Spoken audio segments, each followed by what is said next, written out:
Hello friends, innovative learning platform में आपका स्वागत है। दोस्त, आज मैं फिर से आपके लिए जीके का सेशन लेकर आया हूं जो काफ़ी इम्पोर्टेंट है। तो दोस्त, चलते हैं आज का पहला प्रश्न। तो दोस्त, पहला जो प्रश्न है, प्रधानमंत्री किसान संपदा योजना किससे संबंधित है? तो दोस्त, प्रधानमंत्री किसान संपदा योजना जो संबंधित है वो किससे संबंधित है दोस्त? कृषि से। किससे दोस्त? कृषि से आपका प्रधानमंत्री किसान संपदा योजना संबंधित है। ठीक है दोस्त, इसका आंसर क्या आपका हो जाएगा? इसका आंसर आपका हो जाएगा ए, मतलब कृषि से। ठीक है दोस्त, चलते हैं प्रश्न नंबर 2। भारत में सर्वप्रथम फसल बीमा योजना का शुभारंभ कब हुआ? तो दोस्त, भारत में जो सर्वप्रथम फसल बीमा योजना का जो शुभारंभ हुआ ये कब हुआ दोस्त? 1985 में। ये दोस्त 1985 में जो किसान होते हैं उसे फसल बीमा योजना, फसल जो होती है बीमा, उसे देने के लिए भारत सरकार ने 1985 में सर्वप्रथम फसल बीमा योजना का शुभारंभ किया था। इसका आंसर क्या है दोस्त? 1985। ठीक है दोस्त, देखते हैं प्रश्न नंबर 3। राष्ट्रीय किसान आयोग का गठन कब हुआ? तो दोस्त, जो राष्ट्रीय किसान आयोग है इसका गठन कब हुआ? तो दोस्त 2004 में। राष्ट्रीय जो किसान आयोग है इसका गठन कब हुआ? 2004 में। तो आप ध्यान रखिएगा, इसका आंसर क्या है दोस्त? 2004। चलते हैं दोस्त प्रश्न नंबर 4। कॉफी बोर्ड का मुख्यालय कहाँ स्थित है? तो दोस्त, जो कॉफी बोर्ड है इसका मुख्यालय कहाँ स्थित है दोस्त? बेंगलुरु में। बेंगलुरु में जो है कॉफी बोर्ड का मुख्यालय स्थित है। आप ध्यान रखिएगा दोस्त, मुख्यालय जो भी है अनुसंधान क्षेत्र या मुख्यालय, ये अक्सर एग्जाम में पूछे जाते हैं, तो आप ध्यान रखिएगा। कॉफी बोर्ड का मुख्यालय कहाँ स्थित है? बेंगलुरु में। इसका आंसर क्या है दोस्त? बेंगलुरु। ठीक है दोस्त, देखते हैं प्रश्न नंबर 5। पशु स्वास्थ्य संस्थान कहाँ स्थित है? तो दोस्त, पशु स्वास्थ्य जो संस्थान स्थित है ये कहाँ स्थित है? जालंधर में। कहाँ है दोस्त? जालंधर। जालंधर कहाँ पड़ता है दोस्त? पंजाब में। पंजाब में जालंधर पड़ता है, वहीं पर पशु स्वास्थ्य संस्थान स्थित है। इसका आंसर क्या है दोस्त? जालंधर।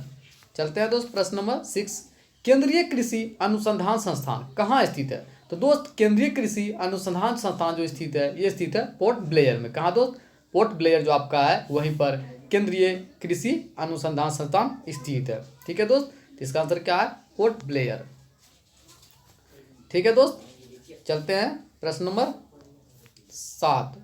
राष्ट्रीय हॉर्टिकल्चर मिशन किस पंचवर्षीय योजना में आरंभ हुआ?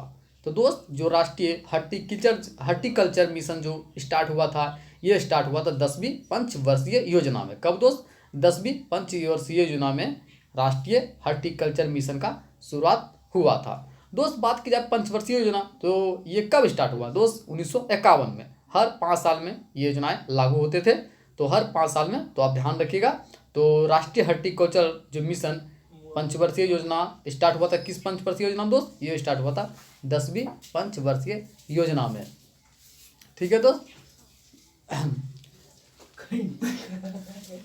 ठीक है दोस्त, तो किसका आंसर क्या है दोस्त? 10वीं पंचवर्षीय योजना। प्रथम पंचवर्षीय योजना का कार्यकाल कितना था दोस्त?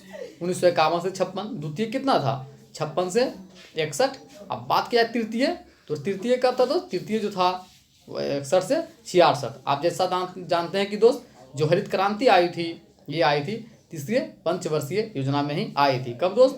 तीसरी पंचवर्षीय योजना में ही हरित क्रांति आई थी। तो आप ध्यान रखिएगा, इसका आंसर क्या है दोस्त? 10वीं पंचवर्षीय योजना। ठीक है दोस्त, देखते हैं प्रश्न नंबर 8। ऑपरेशन ग्रीन का संबंध किससे है? तो दोस्त, जो ऑपरेशन जो ग्रीन है इसका जो संबंध है ये संबंधित है टमाटर, प्याज एवं आलू का जो मूल्य नियंत्रण होता है, किस प्रकार से टमाटर का, प्याज का, आलू का नियंत्रण जो है, मूल्य या जो कीमत है नियंत्रण किया जाए, उसी को ध्यान में रख से ऑपरेशन ग्रीन का शुरुआत किया गया था। ठीक है दोस्त, तो इसका आंसर क्या है? टमाटर, प्याज एवं आलू का मूल्य नियंत्रण से। ठीक है दोस्त, देखते हैं प्रश्न नंबर 9। निर्यात के लिए आम की लोकप्रिय प्रजाति कौन सी है? दोस्त, जो निर्यात होती है, निर्यात के मामले में अगर देखा जाए तो जो आम सबसे अधिक निर्यात होती है वो कौन सी है? अल्फांसो आम। जैसा कि दोस्त जानते हैं अल्फांसो आम महाराष्ट्र में काफ़ी अधिक मात्रा में उपजाया जाता है। साथ ही दोस्त, हाल ही में अल्फांसो आम को जीआई टैग भी मिला है। कब दोस्त? जीआई टैग हाल ही में अल्फांसो आम को मिला है। तो इसका आंसर क्या है दोस्त? अल्फांसो आम। ठीक है दोस्त, देखते हैं प्रश्न नंबर 10। किसान क्रेडिट कार्ड योजना किस वर्ष लागू किया गया? तो दोस्त, किसान क्रेडिट कार्ड योजना जो लागू किया गया था ये लागू किया गया 1998 में। कब दोस्त? 1998 में किसान क्रेडिट कार्ड योजना लाया गया था। तो इसका आंसर क्या है दोस्त? 1998। ठीक है दोस्त, देखते हैं प्रश्न नंबर 11। करीबा बांध किस नदी पर स्थित है? तो जो करीबा बांध है दोस्त, ये किस नदी पर स्थित है दोस्त? ये स्थित है जाम्बेजी नदी पर। जैसे दोस्त करीबा बांध किस नदी पर है दोस्त? जाम्बेजी नदी पर। तो आप ध्यान रखिए। जैसे एनजी जलप्रपात जो किस नदी पर स्थित है? तो ये स्थित है केरोनी नदी पर। आपका जो एनजी जलप्रपात जो दुनिया का सबसे बड़ा जलप्रपात है, ये किस नदी पर स्थित है दोस्त? ये स्थित है केरोनी नदी पर। तो आप ध्यान रखिएगा। साथ ही बायोम जो जलप्रपात है, ये भी जाम्बेजी नदी पर स्थित है। तो इसका आंसर क्या होगा दोस्त? जाम्बेजी नदी। ठीक है दोस्त, देखते हैं प्रश्न नंबर 12। पनामा नहर किसे जोड़ती है? तो जो पनामा नहर जो जोड़ती है दोस्त, ये जोड़ती है प्रशांत महासागर एवं अटलांटिक महासागर को। किसको दोस्त? प्रशांत महासागर एवं अटलांटिक महासागर को। तो इसका आंसर क्या है दोस्त? प्रशांत महासागर एवं अटलांटिक महासागर। चलते हैं दोस्त प्रश्न नंबर 13। हिमोड कहाँ बनते हैं? तो दोस्त हिमोड जो बनते हैं वो बनते हैं हिमानी क्षेत्र, जहाँ बर्फ अधिक मात्रा में पाई जाती है, उसी क्षेत्र में हिमोड का निर्माण होता है। तो आप ध्यान रखिएगा, हिमोड कहाँ बनते हैं? हिमानी क्षेत्र में। ठीक है दोस्त, देखते हैं प्रश्न नंबर 14। संयुक्त राज्य अमेरिका में सिलिकॉन वैली कहाँ स्थित है? तो दोस्त जो संयुक्त राज्य अमेरिका में जो सिलिकॉन वैली स्थित है, ये स्थित है कैलिफोर्निया में। अमेरिका के जो कैलिफोर्निया है उसे आप सिलिकॉन वैली के नाम से भी जानते हैं। जैसे भारत में सिलिकॉन वैली के नाम से किसे जाना जाता है? तो दोस्त भारत में जो सिलिकॉन वैली के नाम से जाना जाता है वो है बंगलुरु। किसे दोस्त? बंगलुरु को आप सिलिकॉन वैली के नाम से जानते हैं। तो इसी तरह अमेरिका में है कैलिफोर्निया। इसका आंसर क्या है दोस्त? कैलिफोर्निया। ठीक है दोस्त, देखते हैं प्रश्न नंबर 15। राजाओं की घाटी किस देश में स्थित है? तो दोस्त जो राजाओं की घाटी स्थित है, ये स्थित है मिस्र में। कहाँ दोस्त? मिस्र में राजाओं की घाटी स्थित है। थोड़ा सा पानी दीजिएगा, थोड़ा सा पानी, गला सूख रहा है।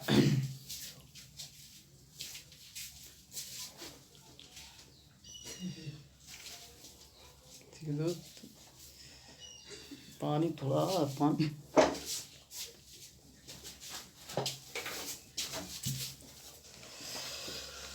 Thank you so much drinking के लिए। थोड़ा पानी पीते हैं दोस्त, काफ़ी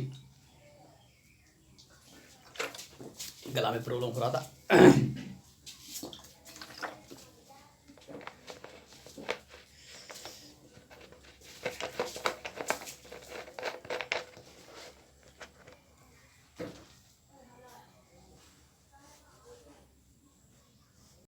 हाँ तो दोस्त मैं बता रहा था कि राजाओं की घाटी किस देश में स्थित है? तो दोस्त जो राजाओं की घाटी स्थित है, ये स्थित है मिस्र में। कहाँ दोस्त? मिस्र में राजाओं की घाटी स्थित है। तो आप ध्यान रखिएगा, इसका आंसर क्या है दोस्त? मिस्र।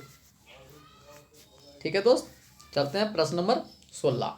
तकला मकान मरुस्थल कहाँ स्थित है? तो दोस्त तकला मकान जो मरुस्थल है, ये स्थित है चाइना में। कहाँ दोस्त? चाइना में तकला मकान मरुस्थल स्थित है। जैसा कि दोस्त आप जानते हैं, जो वर्ल्ड का सबसे बड़ा मरुस्थल कौन सा है?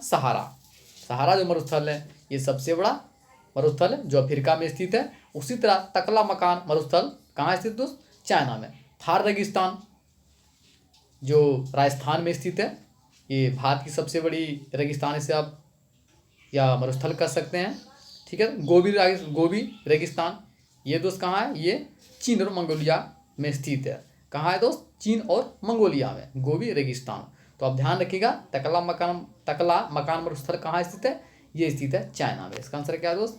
इसका आंसर होगा चाइना। ठीक है दोस्त, देखते हैं प्रश्न नंबर 17। धुमकड़िया किस जनजाति की सामाजिक संस्था है? तो दोस्त धुमकड़िया जो है एक जनजाति है, इसी की सामाजिक संस्था है उड़ांव। किसका दोस्त? उड़ांव जो जनजाति है उसी की एक सामाजिक संस्था है धुमकड़िया। तो दोस्त ध्यान रखिएगा, धुमकड़िया किस जनजाति की सामाजिक संस्था है? तो इसका आंसर क्या है दोस्त? उड़ांव। ठीक है दोस्त, चलते हैं प्रश्न नंबर 18। अप्तानी कहाँ का प्रमुख जनजाति है? माफ कीजिए दोस्त, यहाँ पर प्रमुख होना चाहिए था, यहाँ जो प्रमुख होना चाहिए, प्रमुख। तो दोस्त अप्तानी जो है, मैं बता रहा था दोस्त, अप्तानी कहाँ का प्रमुख जनजाति है दोस्त? तो ये है अरुणाचल प्रदेश का। अरुणाचल प्रदेश का प्रमुख जनजाति है अप्तानी। तो आप ध्यान रखिएगा, इसका आंसर क्या दोस्त? अरुणाचल प्रदेश। चलते हैं दोस्त प्रश्न नंबर 19। कोंकण रेलवे किन दो राज्यों को जोड़ता है? तो दोस्त कोंकण जो रेलवे है, ये जो जोड़ता है महाराष्ट्र एवं कर्नाटक को। महाराष्ट्र जो कर्नाटक है, इन दो राज्यों को कोंकण रेलवे जोड़ता है। ठीक है दोस्त, इसका आंसर क्या है? महाराष्ट्र एवं कर्नाटक। चलते हैं दोस्त प्रश्न number 20। Visvesvaraya iron and steel limited कहाँ स्थित है? तो दोस्त Visvesvaraya iron and steel limited जो स्थित है भद्रावती में। कहाँ दोस्त? भद्रावती जो आपका है वहीं पर स्थित है Visvesvaraya iron and steel limited. ठीक है दोस्त, तो आप ध्यान रखिएगा भद्रावती कहाँ पड़ता है? तो दोस्त भद्रावती जो है ये कर्नाटक में अवस्थित है, तो आप ध्यान रखिएगा इसका आंसर क्या है दोस्त? भद्रावती। ठीक है दोस्त, देखते हैं प्रश्न नंबर 21। किस चीनी सेनापति ने कनिष्क को पराजित किया था? तो दोस्त जो चीनी सेनापति थे कनिष्क, चीनी सेनापति जो पांचाऊ थे उन्होंने कनिष्क को पराजित किया था। किसने दोस्त? पांचाऊ। पांचाऊ एक चीनी सेनापति थे जिसने कनिष्क को पराजित किया था। साथ ही दोस्त कनिष्क जो है भारत में रेशम जो मार्ग होते हैं उसका शुरुआत करने का श्रेय भी कनिष्क को ही जाता है, तो आप ध्यान रखिएगा इसका आंसर क्या है दोस्त? पांचाऊ। ठीक है दोस्त, देखते हैं प्रश्न नंबर 22। द्वितीय अशोक किसे कहा जाता है? तो दोस्त द्वितीय जो अशोक कहते हैं किसे कहा जाता है? कनिष्क को। कनिष्क जो है उसे द्वितीय अशोक के नाम से जाना जाता है, तो इसका आंसर क्या है दोस्त? इसका आंसर आपको हो जाएगा कनिष्क। चलते हैं दोस्त प्रश्न नंबर 23। प्रथम भारतीय साम्राज्य किसने स्थापित किया? तो दोस्त प्रथम जो भारतीय साम्राज्य स्थापित करने का जो श्रेय जाता है किसे जाता है? चंद्रगुप्त मौर्य जी को। किसको दोस्त? चंद्रगुप्त मौर्य जो मौर्य वंश के संस्थापक थे उन्हीं को भारतीय साम्राज्य स्थापित करने का श्रेय जाता है, तो आप ध्यान रखिएगा चंद्रगुप्त मौर्य के बारे में। ठीक है दोस्त, चलते हैं प्रश्न नंबर 24। नालंदा विश्वविद्यालय कहाँ स्थित है? माफ कीजिएगा दोस्त, नालंदा विश्वविद्यालय की स्थापना किसने की? तो दोस्त जो नालंदा विश्वविद्यालय है इसकी स्थापना की थी कुमार गुप्त ने, जो गुप्त वंश के शासक थे कुमार गुप्त, उन्होंने नालंदा विश्वविद्यालय की स्थापना बिहार में की थी, तो इसका आंसर क्या है दोस्त? कुमार गुप्त। ठीक है दोस्त, देखते हैं प्रश्न नंबर 25। जैन धर्म में पूर्ण ज्ञान के लिए किस शब्द का उल्लेख किया गया? तो दोस्त जो जैन धर्म होते हैं उसमें जो पूर्ण ज्ञान, जो ज्ञान की प्राप्ति होती है उसके लिए जो शब्द का उल्लेख किया गया वो है कैवल्य। कैवल्य दोस्त एक जैन का ग्रंथ है, इसी में पूरी तरह से पूर्ण ज्ञान के बारे में दिया गया। तो यही बोल रहा है दोस्त कि जैन धर्म में पूर्ण ज्ञान के लिए किस शब्द का उल्लेख किया गया? तो वह है कैवल्य। क्या दोस्त? कैवल्य। बात आई जैन धर्म, तो जैन धर्म के जो संस्थापक थे वो कौन थे? ऋषभदेव। कौन थे दोस्त? ऋषभदेव। और सबसे जो महत्वपूर्ण जो तीर्थकर थे इनमें वो क्या था? वो कौन थे दोस्त? वो थे महावीर स्वामी जी, जो जैन धर्म के 24वें तीर्थकर माने जाते हैं और अंतिम में तीर्थकर भी, तो आप ध्यान रखिएगा महावीर स्वामी जी। ठीक है दोस्त, इसका चलते हैं प्रश्न नंबर 26। महावीर स्वामी किस कुल से संबंधित थे? तो दोस्त महावीर जो स्वामी थे ये संबंधित थे ज्ञात्रिक कुल से। किससे दोस्त? ज्ञात्रिक कुल से महावीर स्वामी जी संबंधित थे, तो आप ध्यान रखिएगा इसका आंसर क्या है दोस्त? ज्ञात्रिक। ठीक है दोस्त, देखते हैं प्रश्न नंबर 27। मेहरगढ़ कहाँ स्थित है दोस्त? तो मेहरगढ़ जो स्थित है ये स्थित है बलूचिस्तान में। कहाँ दोस्त? बलूचिस्तान जो है वहीं पर मेहरगढ़ स्थित है, तो आप ध्यान रखिएगा वर्तमान में मेहरगढ़ कहाँ स्थित है? बलूचिस्तान में। इसका आंसर क्या है दोस्त? बलूचिस्तान। चलते हैं दोस्त प्रश्न नंबर 28। सबसे बड़ा ब्राह्मण ग्रंथ कौन सा है? तो दोस्त सबसे बड़ा जो ब्राह्मण ग्रंथ है वो कौन सा है? ऐत्रेय ब्राह्मण ग्रंथ। कौन सा है दोस्त? ऐत्रेय ब्राह्मण ग्रंथ जो है ये सबसे बड़ा ब्राह्मण ग्रंथ माना जाता है, तो इसका आप ध्यान रखिएगा इसका आंसर क्या है दोस्त? ऐत्रेय ब्राह्मण ग्रंथ। चलते हैं दोस्त प्रश्न नंबर 29। इब्न बतूता किसके शासनकाल में भारत आया था? तो दोस्त इब्न बतूता मोहम्मद बिन तुगलक के शासनकाल में भारत आया था। इब्न बतूता एक मोरक्को यात्री थे जो मोहम्मद बिन तुगलक के शासनकाल में भारत आया था। बात आई मोहम्मद बिन तुगलक, तो दोस्त इसे पगला शासक भी कहा जाता है, साथ ही साथ इसे एजुकेटेड फूल भी कहा जाता है, क्योंकि दोस्त ये काफ़ी पढ़े लिखे शासक थे, परंतु दोस्त ये हमेशा उल्टे पुल्टे काम करते रहते थे, इसी कारण से लोग या इतिहास में इसे एजुकेटेड फूल या पगला शासक के नाम से भी जाना जाता है। इसका आंसर क्या है दोस्त? मोहम्मद बिन तुगलक। चलते हैं दोस्त प्रश्न नंबर 30। 1878 का वर्नाक्यूलर एक्ट किसने रद्द किया? तो जैसा दोस्त कि आप जानते हैं कि जो लॉर्ड लिटन लेकर आए थे वर्नाक्यूलर एक्ट, इस पर जितने भारतीय जो समाचार पत्र थे उस पर पूरी तरह से बैन लगा रहा था, तो उसी का जब विरोध करते हुए लॉर्ड रिपन ने 1878 में वर्नाक्यूलर एक्ट को पूरी तरह से रद्द कर दिया, यानी दोस्त उसे हटा दिया। इसका आंसर क्या है दोस्त? उत्तर है लॉर्ड रिपन। ठीक है दोस्त, देखते हैं प्रश्न नंबर 31। भारत में अपशिष्ट शक्तियां किसमें निहित है? तो दोस्त भारत में जो अपशिष्ट शक्तियां हैं ये निहित है सांसद में। किसमें दोस्त? सांसद में जो है भारत में अपशिष्ट शक्तियां उसी में निहित है। तो इसका आंसर क्या है दोस्त? सांसद। चलते हैं दोस्त प्रश्न नंबर 32। अंतर राज्य परिषद का गठन किस अनुच्छेद से संबंधित है? तो दोस्त अंतर राज्य परिषद का जो गठन है वो संबंधित है अनुच्छेद 263। किसे दोस्त? अनुच्छेद 263 में अंतर राज्य परिषद के गठन के बारे में दिया गया है। इसका गठन कौन करता है दोस्त? इसका जो गठन करता है वो करते हैं भारत के जो राष्ट्रपति हैं, वो करते हैं अंतर राज्य परिषद का गठन। तो इसका आंसर क्या है दोस्त? अनुच्छेद 263। ठीक है दोस्त, देखते हैं प्रश्न नंबर 33।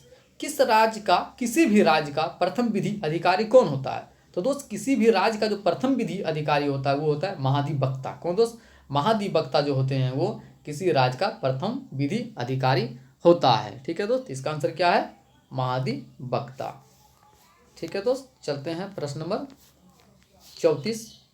कैबिनेट का तात्पर्य क्या है? तो दोस्त कैबिनेट का जो तात्पर्य होता है वो क्या होता है? कैबिनेट स्तर के मंत्री, जो कैबिनेट स्तर के जो मंत्री होते हैं उसी के समान कैबिनेट का स्तर समझा जाता है। तो कैबिनेट का तात्पर्य क्या हुआ दोस्त? इसका तात्पर्य हुआ कैबिनेट स्तर के मंत्री। ठीक है दोस्त, चलते हैं प्रश्न नंबर 35 और आज का अंतिमा प्रश्न। तो दोस्त अंतिमा जो प्रश्न आपका है प्रश्न नंबर 35, भारतीय संविधान के किस भाग में मौलिक अधिकार का वर्णन है? तो दोस्त भारतीय संविधान के भाग 3 में मौलिक अधिकार का वर्णन है। जैसा कि दोस्त आप जानते हैं भारत में कुल मिलाकर कितने मौलिक अधिकार वर्तमान में है? 6 ठो, पहले 7 था, परंतु 1978 में 44वां संविधान संशोधन के तहत संपत्ति का जो अधिकार था उसे हटा दिया गया है। अब कुल मिलाकर 6 मौलिक अधिकार बचे हैं। साथ ही दोस्त मैं बताना चाहता हूँ कि जो मौलिक अधिकार लिया गया किसके संविधान से लिया गया दोस्त? किस देश के संविधान से? तो ये लिया गया है अमेरिका के संविधान से। तो दोस्त ध्यान रखिएगा। ठीक है दोस्त, थैंक फॉर वॉचिंग।